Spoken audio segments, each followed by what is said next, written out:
He was a street cop for more than 20 years and faced some of the worst horrors imaginable. He's here to tell his story and how he uses that to help others. Welcome to the Law Enforcement Today radio show. I'm your host. My name's John J. Wiley. In addition to being a radio broadcaster, I'm a retired police sergeant. For the latest news articles and much more, check out our website, letradioshow.com.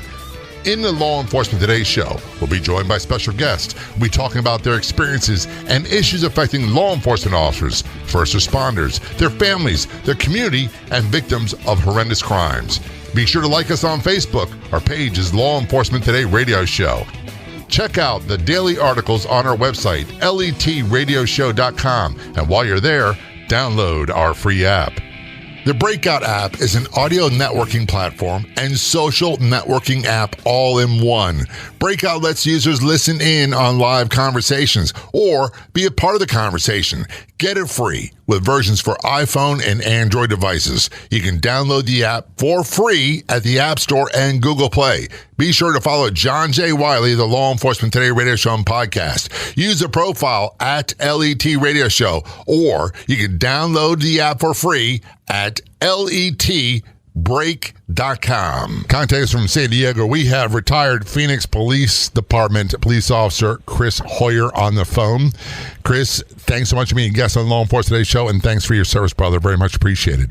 Oh, no, it's my honor, Ed. It's absolutely my honor. Thank you.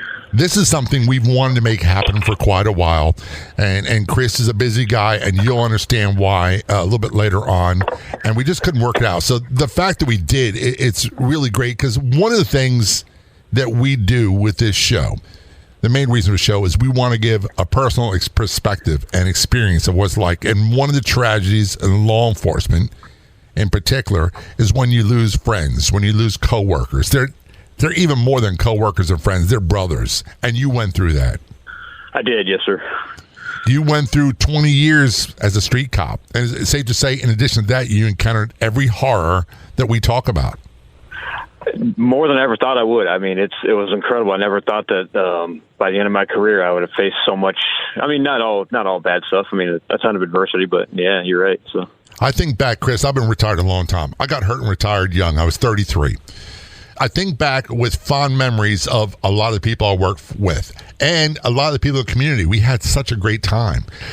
But you know what crowds my mind when I least wanted to are the negative things, the really overused term traumatic things that pop up. And I've accepted with open arms that I'm changed. Would you say you're changed as a result of all this? Oh, there's no question. Yeah, I mean, I came on board. I was completely green and, unfazed, and I had no idea I'd end up being a pretty cynical, jaded guy by the end of my career, which I think is unfortunately pretty common, So it is. I even said this. I told another guest that my wife, the boss, I call her, we were supposed to go see Santana and Earth, Wind & Fire in concert at an amphitheater, outdoor concert. We had our own chairs, all that stuff. And I could put on a nice face for a couple hours. But when I got people around me and it's hot and I've got all this movement and all this noise, eventually that nice goes away and I turn into a guy I don't want to be, even after all these years. Maybe it's hypervigilance. I don't know what it is. Is that the case with you? It can be, yeah, depending on, because I spent the weekend out in Phoenix and it was like 116 degrees, no air in my truck, and I was getting pretty pissy, I'm not going to lie. But yeah. So, yeah. It doesn't take a whole lot for me to get there when it's really, really hot and I'm tired. And I will, before we go into your story, there's three things I watch out for all the time. And I tell people I'm an old square. I eat around the same time every day. I go to bed around the same time every night. I wake up around the same time every day. And I try not to get angry and avoid confrontation because all those things affect my mood. And my mood, when it changes dramatically. I hear you. Yeah, I try to stay mellow most of the time. I'm very happy that I made it out in one piece, and now I'm living the best life ever. So it's like, what do I really need to worry about? So let's talk about the incident that changed your life, and then we'll talk about how it impacted you and what you do about it now. There's a before and after, and we're talking about your partner, one of your friends, your brother's police officer, David Glasser. He was killed in line of duty, correct? Yeah, he was, yeah. So May 18th, 2016, it's a garden variety radio call. I mean, the one we've been on 100 times that week, no big deal. It's turned to be a suicidal subject, and kicked in Dad's front door, stole his gun. I've got a copy of the 911 call, and I listen to it, and I play it for my audiences when I do my public speaking venues. But basically, the kid was saying, "Hey, you know what? I'm going to have a shootout with the cops, and that's how it's going to be." And of course, you've been there. You know what it's like. You're like, okay, yeah. The ones that throw out all these kind of comments and stuff, I usually don't worry about those guys. The ones that are just quiet, those are the ones I always worry about. The ones who say they're going to do all this, it's a lot of talk usually. It's the ones that the quiet guys will get you. Yeah, they see a formidable enemy and they usually cower, but sometimes they say it and they mean it. And this guy, he was dedicated. I mean, no doubt. I mean, it was absolutely incredible the way it all went down. So I happen to be on a specialty squad, proactive neighborhood enforcement team, and we get the call, and it's not even in my area, my precinct area, but not my squad area. So I hop in the hot rod and I shoot down there because I'm the plainclothes guy for the day on my squad, and I'm scouting the house, and I'm out there for 13 minutes by myself watching the house, right? And I've been doing this job on the net squad for 14 years. I got 18 years on the department, so I've got some time on. So not to say I know everything that I need to know, but I'm always learning. But so, I know how to do what I'm doing. Get out there watching the house and putting out intel, of course. And when I finally give the okay for everybody to come on in, the troops start to rally. And it was one of those things where we didn't know where the guy was, unfortunately. And when they all started to roll up, the first set of guys blocked street to the north, more guys blocked street to the south, a couple guys parked on the side of the road. And Dave Glasser makes the decision that, hey, you know what, to avoid a rolling gunfight, I'm going to go ahead and block in the guy's van that happened to be parked in the driveway, which ended up being a fatal mistake, as it turns out, because the guy happened to be, the bad guy happened to be sitting in the front seat of the van the whole time. So you can only imagine, now knowing what I know, of course, not seeing the guy in the car, the survivor's guilt, which is a whole nother conversation. And by the way, so hindsight's 20/20. If I coulda, shoulda, woulda. Oh, absolutely. Oh, and believe me when I tell you, I picked this thing apart at least 1,000 times trying to figure out what could I have done, where should I have been, did I miss anything, And I'm looking at crime scene photos, and I hate to say it, my boss finally convinced me after about 2 years. He goes, "Dude, it's not your fault." I said, "I know, but the fact of the matter is this, and this." Look, people can tell me that all day long, Chris, and it doesn't. There's a logical side we know all about. The emotional side is different. And it is. You could tell me, hey, I'm not God. You're not Superman. You did the best you could. I'm still going to pick it apart. I'm still going to figure out what could have. That's part of how we get better at our job. We pick apart what we do, and if you're lucky, and I say that sarcastically, when you're young rookie police, you'll have senior officers that help critique you, help you get better at what you do, and help you become a better, more polished officer. We're talking with Chris Hoyer. Chris is a very interesting story. He's a retired Phoenix police officer living in San Diego, 20 years as a street cop. And when we return to our conversation, we're going to turn more to the incident where his side partner, his brother officer, was killed in the line of duty and how it impacted him. This is Law Enforcement Today's show. One of the questions I get all the time is, how can I show my support for law enforcement? Well, we're all busy. You probably can't go to a protest march. You probably can't go picket somewhere. But there's something very simple you can do with Facebook. When you see a post that you agree with, that you like, share it to your page. It's just that simple. Think of it this way. Facebook has about 2 billion registered users worldwide, so you can make a difference. And one of the best places to find great posts about law enforcement, our Facebook page. Do a search on Facebook for Law Enforcement Today Radio Show. Click like and follow. And when you see posts that you like, you agree with, especially episodes of the radio show and podcast, be sure to share it on your social media. Again, do a search on Facebook for Law Enforcement Today Radio Show. Be sure to click like and follow.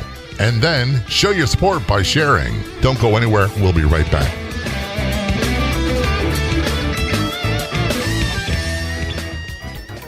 there was social media, and then there was social audio. Now the Breakout app combines the best of both. Best of all, the Breakout app is free with versions for iPhone and Android devices. You can download the app for free at the App Store and Google Play, or you can download for free at www.letbreak.com. Return conversation on Law Enforcement Today's show with Chris Hoyer, retired Phoenix police officer living in San Diego. And when we return, we're going to talk about the incident that killed his brother, law enforcement officer and partner, and dramatically affect him. He's also author of the book, When That Day Comes, Training for the Fight. He dedicates his life to helping other first responders, in particular law enforcement officers, deal with these kinds of tragedies. Before we went to break, Chris, you're talking about the incident, and to paraphrase it, it sounds like you did everything the right way. Yeah, tactically, you had your partner blocked off the van. No one knew the suspect was in the van, and no one really knew how serious he was at the time, did they? That's absolutely true, yeah.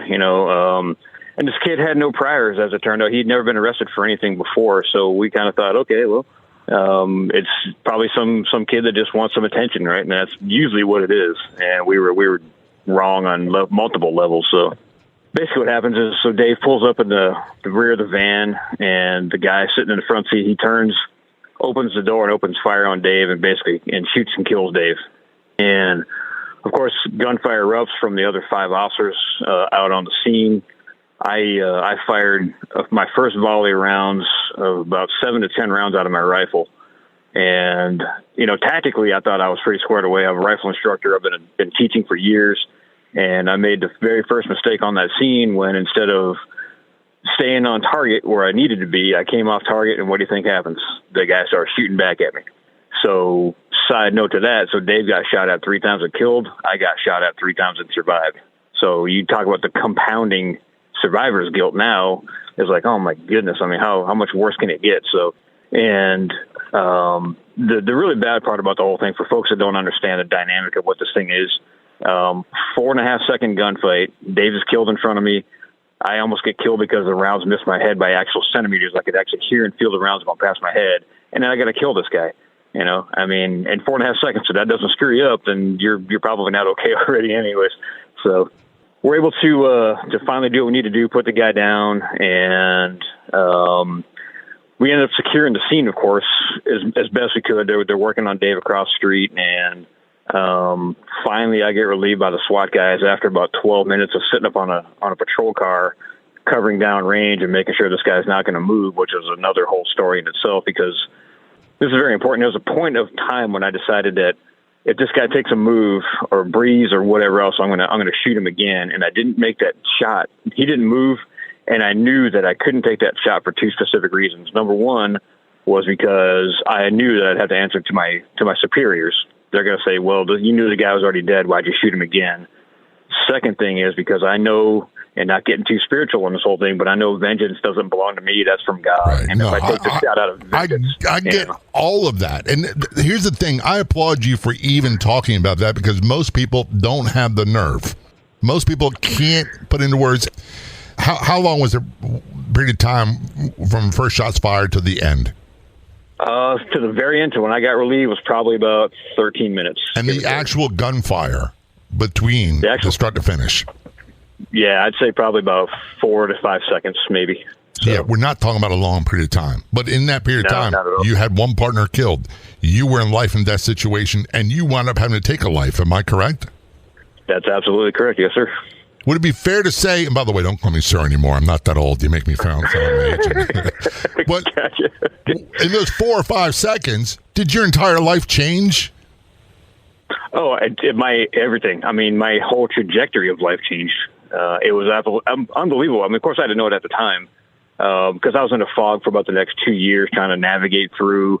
And then when I finally started coming out of it and realizing, man, I've got to, not only do I got to take care of myself, of course, now I feel like I truly have an obligation based on what I now know. I've got to share my story with other folks so they can say, hey, you know what? I love what you said. I don't necessarily think that's going to work for me, but at least it's a starting point for where I can move forward. And that's my goal, just to make other people as safe as I can, you know? Yeah. One of the things I want people to understand is, and it doesn't matter if you're police, military, firefighter, or victim of crime.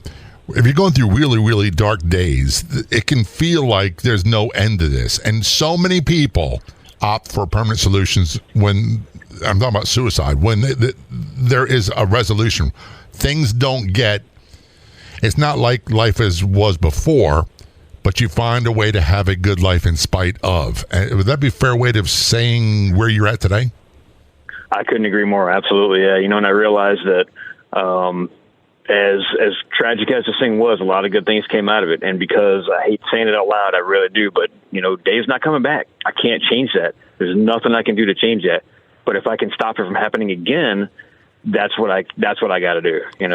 What else can I do at this point in time? And if I go and do something, very, life ending, am I going to get to see him the way I need to see him? If I go and kill myself, God forbid, I kind of feel like, well, that's a sin, and I'm not going to get to go visit him the way I'm supposed to be, if that makes any sense. I hear you. And I'm not going to ask you this, but so many of us get awfully close. And I tell people it's an act of God and act of Congress. I'm still around. I don't want to take advantage of that. And I don't want to throw it out the window and say it was all for nothing. Yeah, it's absolutely stunningly amazing of the types of stories that have come out of this whole thing. I've got one story after another, and I've actually called Dave's mom and told her on the phone, and she goes, I love that you're telling me this, and I hear this kind of stuff all the time, especially about him because of the kind of person that he was. So it's tragically amazing, you know what I mean? So tell us about what kind of guy he was. You worked with him. You knew him for how long? Yeah, well, he was on my sister squad. So we joked around that they were the JVs because I was a senior guy in our, not the senior guy, but we were on the senior squad. And so, and I wrote it in the book that, Dave's squad was the tightest squad of all the squads I've ever worked around, the tightest squad I've ever seen. These guys were friends on and off duty. They took trips with their families together.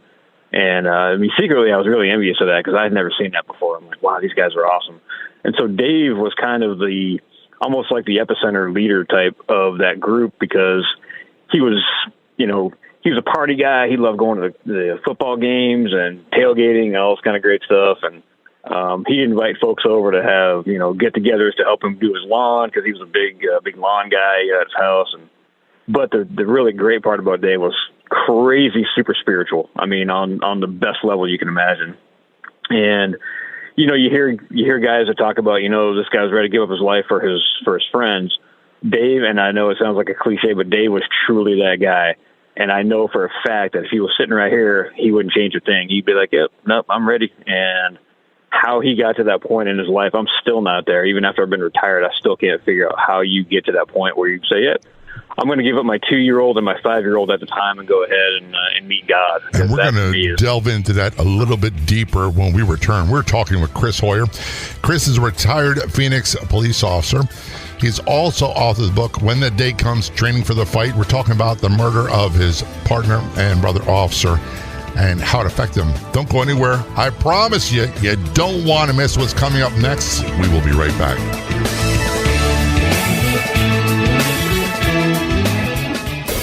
Have you ever wanted to listen to a favorite Law Enforcement Today episode again? Or chat directly with John J. Wiley? Now you can. Download Podopolo for free on either app store and send John J. Wiley a DM right on the app. That's Podopolo, Podopolo. Has this ever happened to you? You sign up for a free email newsletter, and within hours, you're receiving tons of spam. That won't happen when you subscribe for the free Law Enforcement Today radio show email newsletter. We won't spam you. No more than 2 emails a week. I promise. All subscribers are automatically entered in all future contests. Sign up at letradioshow.com. Scroll down to the sign up area. That's letradioshow.com.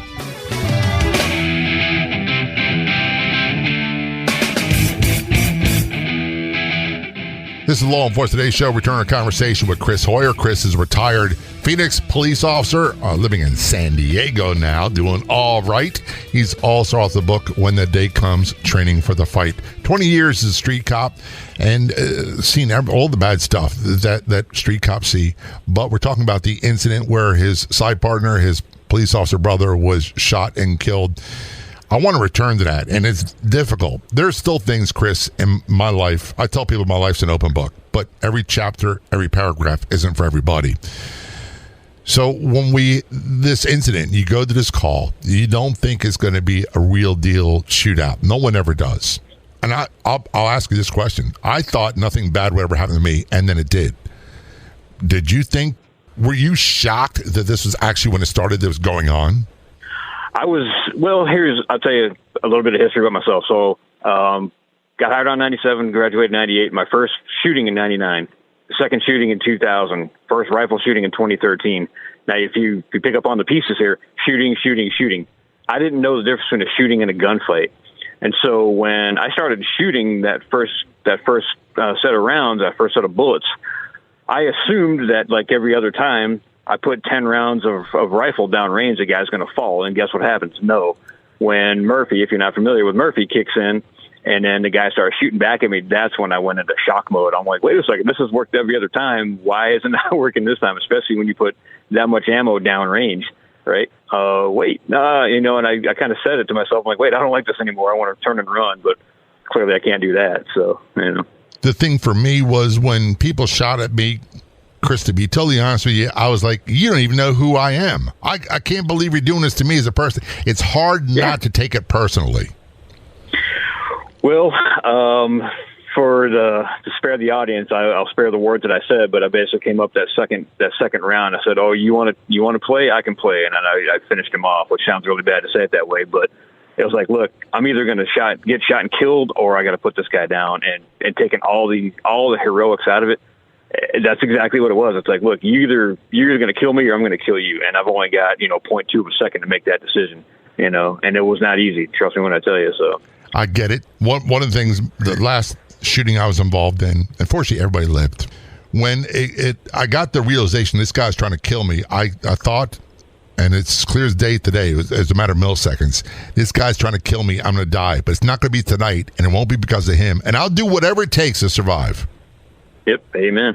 And people don't seem to understand. They're like, how rude and how rough was that cop? He should never be like that.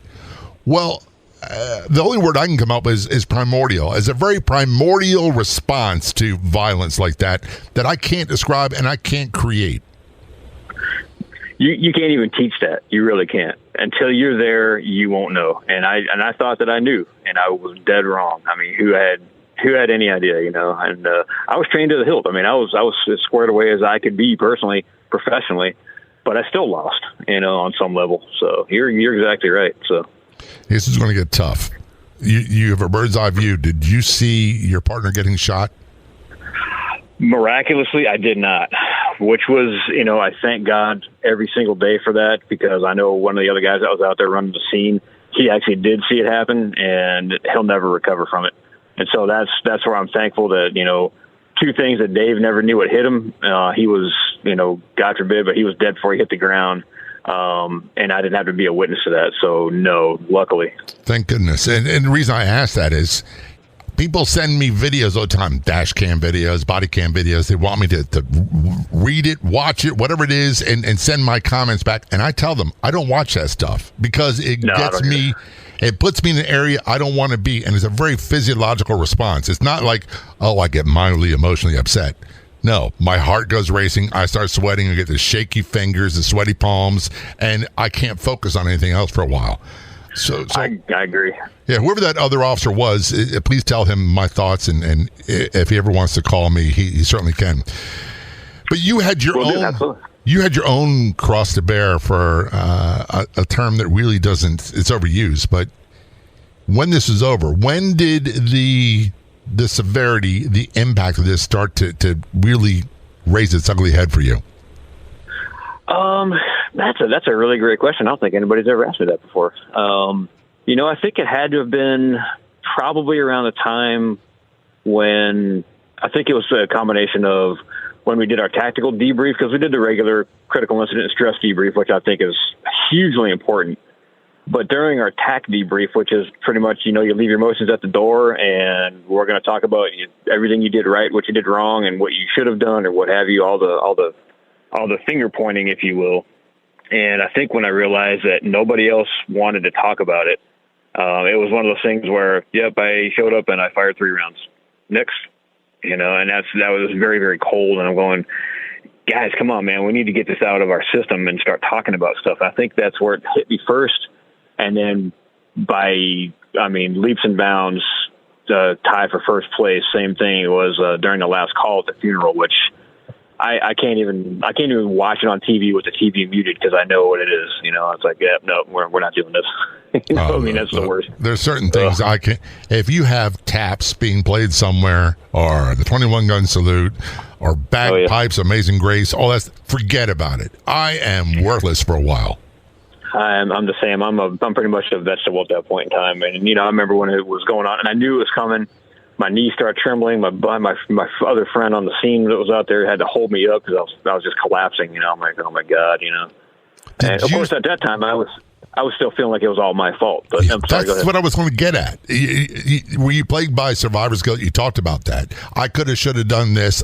Superman, all that other stuff, which I get. This is how we get better at what we do. But there's a dangerous area where people become obsessed with it. Did you become obsessed with picking this apart? What I could have done better? What I could have done different? If I did this, he'd still be alive today. I did for quite a while. In fact, my now ex-wife says that still. She's like, you need to let it go. And I'm like, again, 4.5 seconds. You can't let it go. But what I did do, I think, very wisely on my part, when instead of obsessing over it, what I did is I turned it into a training thing where I said, look, how can I figure out what I did right, what I did wrong, and make sure that when I teach this thing to guys, not only just in a verbal way, but also on the range, and I'm out there going, hey, this is exactly what it looked like. What do you guys think we could have done? And even far more important than all that, the realization of when it's another story, but my boss and I were driving back from the academy one time about a year later, and out of the blue, he goes, hey, do you think that when Dave was killed, he stood up and said, I'm going to protect everybody else? And I said, oh, man, you know what? You could not be more right. And I knew that in my heart, but I hadn't actually said it out loud yet. And I think that's exactly what it was. So knowing that Dave protected me was where I said, you know what? I'm not going to obsess about it because Dave made the decision, and I've got to take it on board, So that's a tough one to come up with. I imagine if someone said to me right away, my first response might be get angry.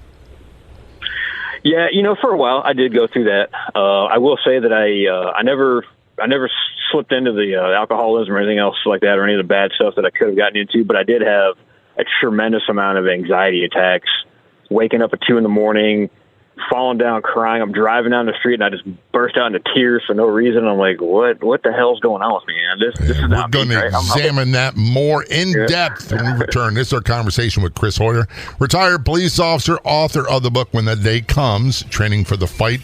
This is a Law Enforcement Today show. We've got so much more to talk about. We'll be right back.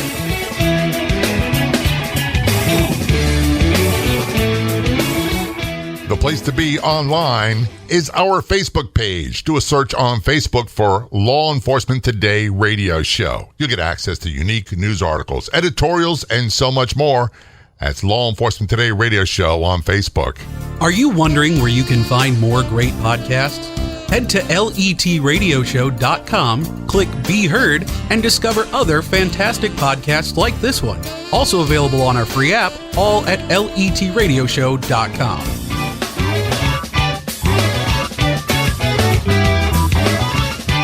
This is the Law Enforcement Today Show. Returning our conversation with Chris Hoyer. Chris is a retired Phoenix police officer. He's also authored the book When That Day Comes, Training for the Fight. And we're talking about the incident that had a profound impact on him and many, many others, where his side partner, brother officer, was shot and killed. Before we went to break, you said something very powerful, Chris, that I want to return to. You didn't slip into the self-medicating with alcohol, all that sorts of stuff. But you also said something that resonated very clearly, my now ex-wife. How did your response to this kind of trauma impact your relationship, your marriage at home? Well, I think that on some level, I'm pretty sure that God was testing me, and because I had moved out of my house in October of 2015, and then of course Dave was killed in May of 2016. And so I did have an opportunity to talk with her about it, clearly because we have kids together and we're still connected. Unfortunately, we're still legally married at the time, but the fact of the matter is, like it or not, she's still part of my life, even though we don't have any kind of real major contact even back then. But I think that she never wanted me to be a cop to start with. And she was, I'm not going to say she was unsupportive of it, but that was not the kind of life that she wanted to live. And she knew that because of my lifestyle and because of how dedicated I was to chasing bad guys and stuff like that, she knew a day like this was going to come and she didn't want to face it. I think that had a large impact on how we ended up not being together. And I'll be honest with you, I don't blame her. Look, I signed up to be a cop. My ex-wife now did not. Absolutely. My you children, more correct. My children who are now in their 30s did not either, but they still pay the price to some degree or another. You know, that's a great, profound point, because I think that a lot of times we're not being selfish.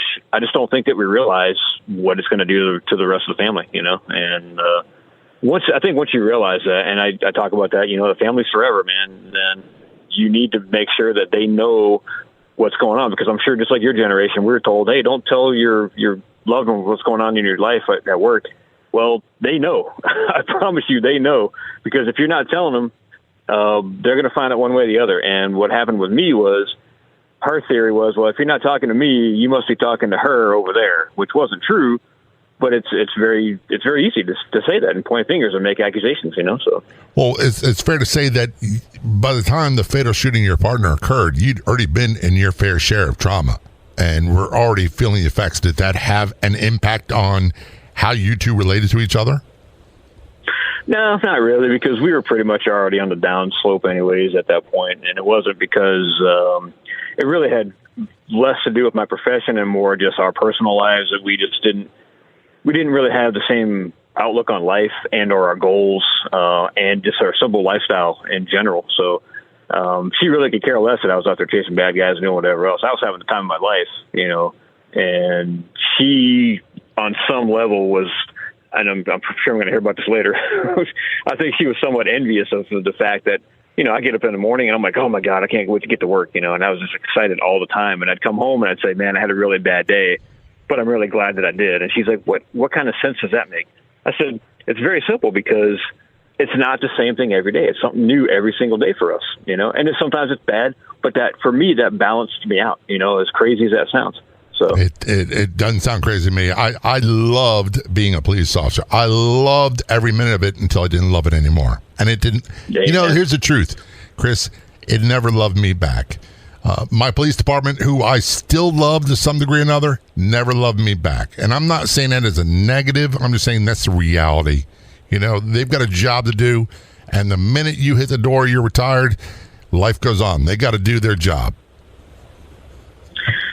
Well, you know, unfortunately, I tell guys that all the time, and I know that because the life I'm living now, a lot of my friends that are still there, still in the department, they don't want to hear how great it is. Look, you know, I've now got the love of my life, living on the beach, you know, running my own company, and what's not to love about that?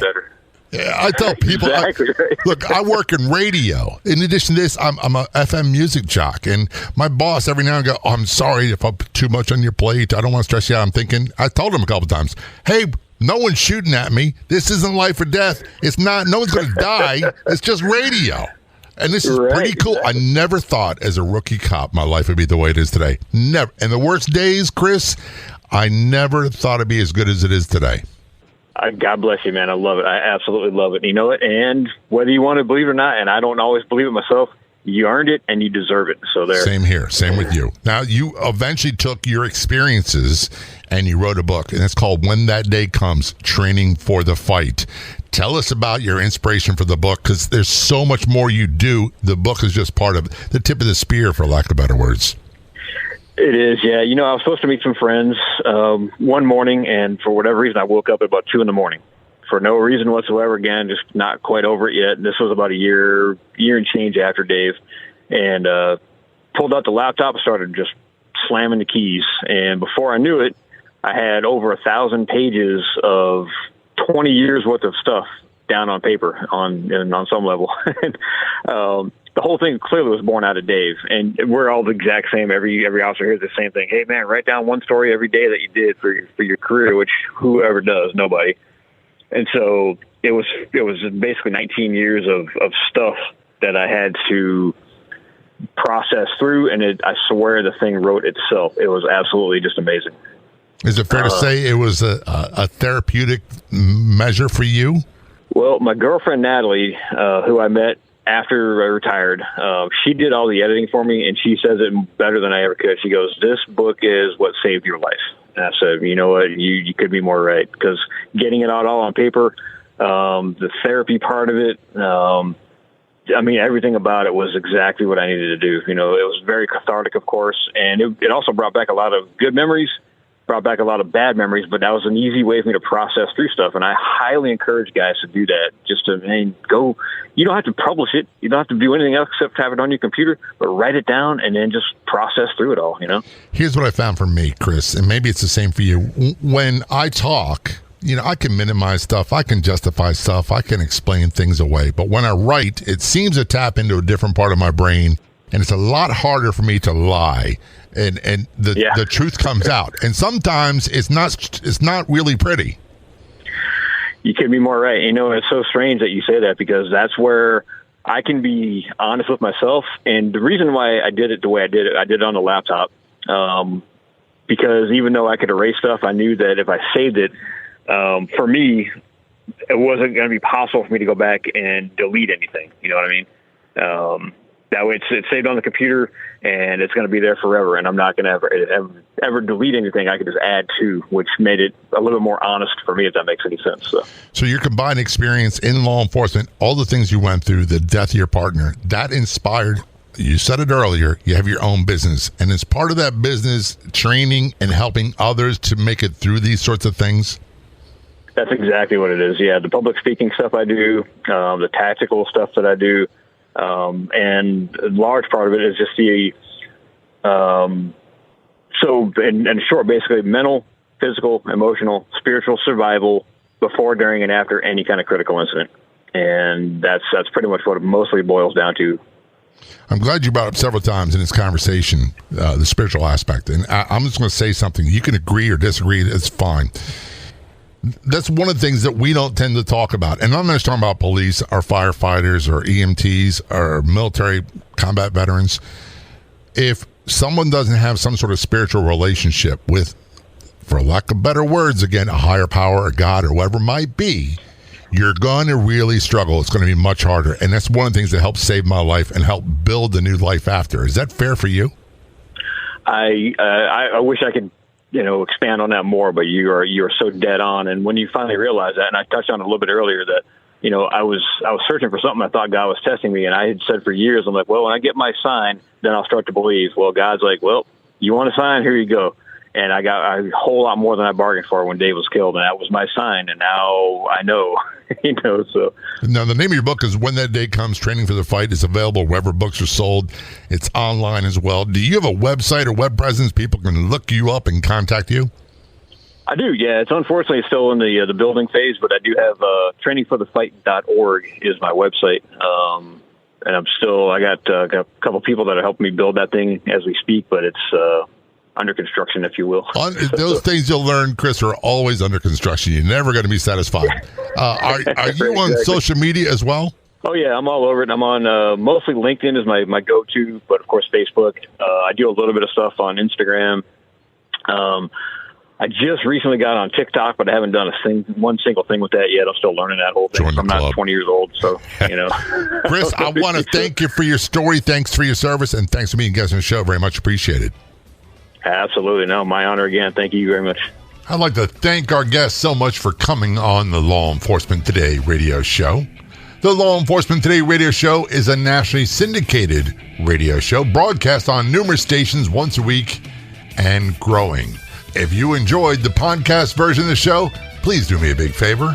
Tell a friend. I'll be back in just a couple days with a brand new episode of the Law Enforcement Today radio show and podcast. Until then, this is John J. Wiley. See ya.